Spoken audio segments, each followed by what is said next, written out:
कहानी की शुरुआत में हमें एक डरूमा डॉल को दिखाया जाता है जो क्लास के बच्चों के साथ एक डेड गेम खेल रहा था। जो बच्चे अपनी जगह से हटता वो ब्लास्ट हो जाता। कुछ लड़के भागने की कोशिश करते हैं पर सभी दरवाजे और खिड़कियां बंद थी। तभी डॉल सामने घूमता है और उन्हें बेरहमी से मार देता है। ये देखकर सभी बच्चे बहुत डर जाते हैं। तभी एक लड़का डॉल्स के पीछे लिखे हुए रूल्स को पढ़ता है जिसमें लिखा होता है कि गेम खत्म होने से पहले डॉल के पीछे वाले बटन को प्रेस करके गेम को जीता जा सकता है। ये सुनकर एक लड़का उस बटन को दबाने के लिए आगे बढ़ता है पर तभी वो डॉल सामने मुड़ जाता है और लड़के को ब्लास्ट कर देता है। तभी ये देखकर एक लड़की डर कर जोर से चिल्लाती है जिससे वो भी छोटे बॉल्स में ब्लास्ट हो जाती है। अब सिर्फ एक ही मिनट बचा था इसलिए सब उस बटन को प्रेस करने के लिए दौड़ते हैं लेकिन डॉल बीच में ही सामने मुड़ जाता है जिससे सब एक एक करके ब्लास्ट हो रहे थे। अब तो पूरा फ्लोर छोटे बॉल से भर चुका था और सिर्फ एक चश्मा वाला लड़का और आस्का ही जिंदा बचे थे। तभी चश्मे वाले लड़के को आइडिया आता है। वो आस्का को अपने कंधे पर जम करके बटन प्रेस करने को बोलता है। बस एक ही सेकंड बाकी था। तभी आस्का जम करके बटन को प्रेस कर देता है और गेम जीत जाता है जिससे दोनों लड़के चैन की सांस लेते हैं और चश्मे वाला लड़का आस्का को कांग्रेट्स करता है। तभी उसका भी सर ब्लास्ट हो जाता है। तभी डॉल आस्का को कहता है कि इस गेम के रूल्स के मुताबिक सिर्फ उसी को बचना था जो बटन प्रेस कर देता। ये सुनकर आस्का काफी घबरा जाता है कि आगे क्या होने वाला है। तभी एक लड़की क्लास में आती है जो कि आस्का की नेबर जीयुंग होती है। वो भी अपने क्लास की विनर थी। वो लोग पुलिस को कॉल करने की कोशिश करते हैं पर फोन में सिग्नल नहीं था। वो लोग ग्लास तोड़ने की भी कोशिश करते हैं पर इसका कोई भी फायदा नहीं होता। तभी उन्हें एक दरवाजा खुला दिखता है जो उन्हें एक बास्केटबॉल जिम के अंदर ले आता है। यहाँ पर सभी क्लासेस से जीते हुए विनर मौजूद होते हैं। अंदर जाने के बाद दरवाजा ऑटोमेटिकली बंद हो जाता है। तभी जमीन के अंदर से एक जायंट कैट बाहर आती है। अब दूसरा राउंड शुरू हो गया था। यहाँ ये कैट लोगों को खाने लगती है जिसे देखकर सब इधर उधर भागने लगते हैं लेकिन वो कैट एक एक करके सभी को खाने लगती है। जियुंग भागते भागते जमीन में गिर जाती है पर तभी उसे एक बेल दिखता है और कैट के गले में बास्केट बंधा होता है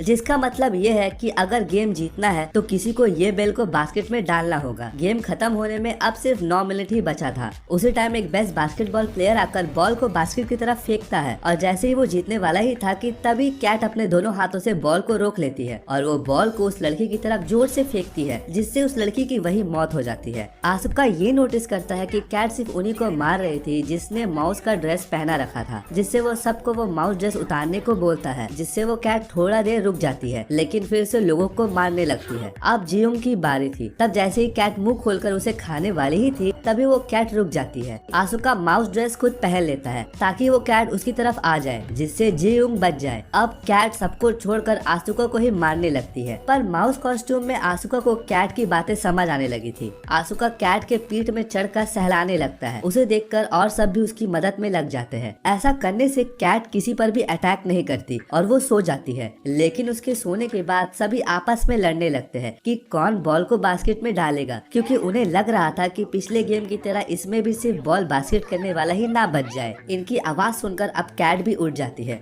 और सबको मारने लगती है लेकिन जियुंग और आसुका कैट को कंफ्यूज करने के लिए उसकी तरफ 2 बॉल फेंकते हैं। इसमें से एक बेल होती है और एक सिंपल बॉल जिससे कैट बॉल को रोक ना पाए और वो जीत जाए और वो ये गेम जीतने के काफी करीब होते हैं लेकिन आसुका का निशाना गलत हो जाता है। अब उनके पास सिर्फ 2 सेकंड ही रह गया था और तभी स्कूल का सबसे पावरफुल लड़का वहाँ आता है और अपनी जान की बिना परवाह किए हुए बॉल को बास्केट कर देता है जिससे वो लोग सेकंड राउंड भी जीत जाते हैं। उस लड़के का नाम अमाया होता है। यहाँ पर सिर्फ जियुंग, आसुका और अमाया ही बचे थे। अमाया आसुका को बताता है कि ये ऐसी गेम है जिसको गॉड ने खुद बनाया है और ये गेम वही लोग जीत पाएंगे जो ताकतवर हो। और तभी कैट अपने मुंह से धुआं निकालती है और सब बेहोश हो जाते हैं। जब वो लोग होश में आते हैं तब आसुका देखता है कि अभी भी गेम चल रहा है। तभी उन्हें स्क्रीन पर लिखा हुआ दिखता है कि कीज को ढूंढो तभी तुम लोग बाहर जा पाओगे। तभी 4 डॉल्स वहाँ पर आती है और वो लोग उन्हें गेम के रूल्स बताती है कि तुम्हें आंखों पे पट्टी बांधकर एक जगह पर बैठना है और हम चारों गाना गाते हुए तुम्हारे चारों ओर घूमेंगे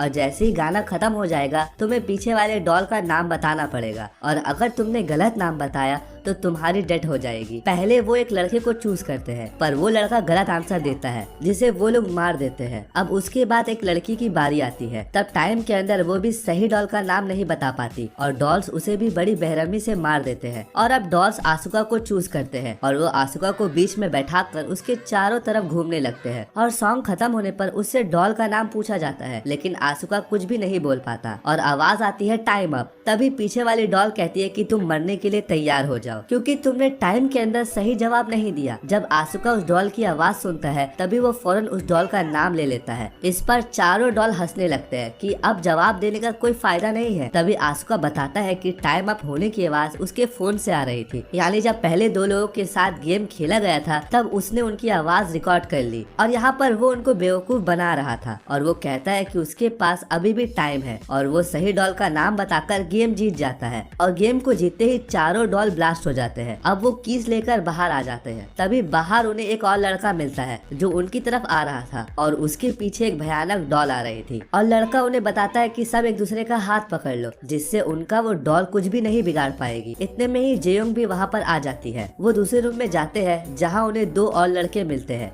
वो लड़के आसुका को बताते हैं कि इस गेट को ओपन करने के लिए हमें टोटल 7 कीज चाहिए, लेकिन उनके पास सिर्फ 4 कीज है। लेकिन इतने ही देर में 3 और कीज लेकर अमाया भी वहाँ पर पहुँच जाता है और वो डॉल से बचने के लिए एक दूसरे लड़के का हाथ पकड़कर आया था। और अंदर आते ही अमाया उस लड़के को मार डालता है और कीज डालते ही एक आवाज आती है कि आप सब अपने ड्रेस चेंज कर ले। और ड्रेस चेंज करते ही वो दूसरे गेम की तरफ बढ़ते हैं। अब इस दूसरे लेवल में एक व्हाइट बेयर उनको ट्रूथ और डेयर खेलने को बोलता है। इस गेम का रूल ये है कि जब तक सब सवालों के जवाब सब सही सही देंगे तब तक वो सब बचे रहेंगे, लेकिन जैसे ही कोई झूठ बोलेगा वो बेयर उस इंसान को मार देगा। बेयर उनसे पहला सवाल पूछता है कि उन सब की फेवरेट फूड कौन सी है, जिस पर सब अपना फेवरेट फूड का नाम बता देते हैं। लेकिन बेयर कहता है कि नहीं, तुम में से कोई तो ऐसा है जो झूठ बोल रहा है। और बहुत सोचने के बाद उन्हें पता चलता है कि वो लड़का वही है जिसके पीछे वो भयानक डॉल आई थी। लेकिन वो लड़का बोलता है कि नहीं, उसने सच बोला है। लेकिन फिर भी वो बेयर उसे जान से मार देता है। अब बेयर दूसरा सवाल पूछता है कि क्या तुम सबको बेयर पसंद है? सब यस बोलते हैं। ये सुनकर बेयर गुस्सा हो जाता है और वो बोलता है कि इस बार भी कोई झूठ बोल रहा है। इस बार सब एक लड़की को टारगेट करते हैं कि वो झूठ बोल रही है, जिस पर लड़की बोलती है कि नहीं, मैं सच बोल रही हूँ। पर कोई भी उसकी बात नहीं मानता। तभी बेयर उस लड़की को मार देता है। ये देखकर आस्का को समझ में आ जाता है कि आखिर यहाँ झूठ कौन बोल रहा है और वो बेयर को पॉइंट आउट करते हुए बोलता है कि वो झूठा और कोई नहीं बल्कि तुम हो, क्योंकि तुम व्हाइट नहीं ब्लैक बेयर हो। तभी बेयर व्हाइट से ब्लैक में बदल जाता है, जिससे वो गेम जीत जाते हैं। तभी वो पांचों सर्वाइवर्स अपने आखिरी लेवल में चले जाते हैं।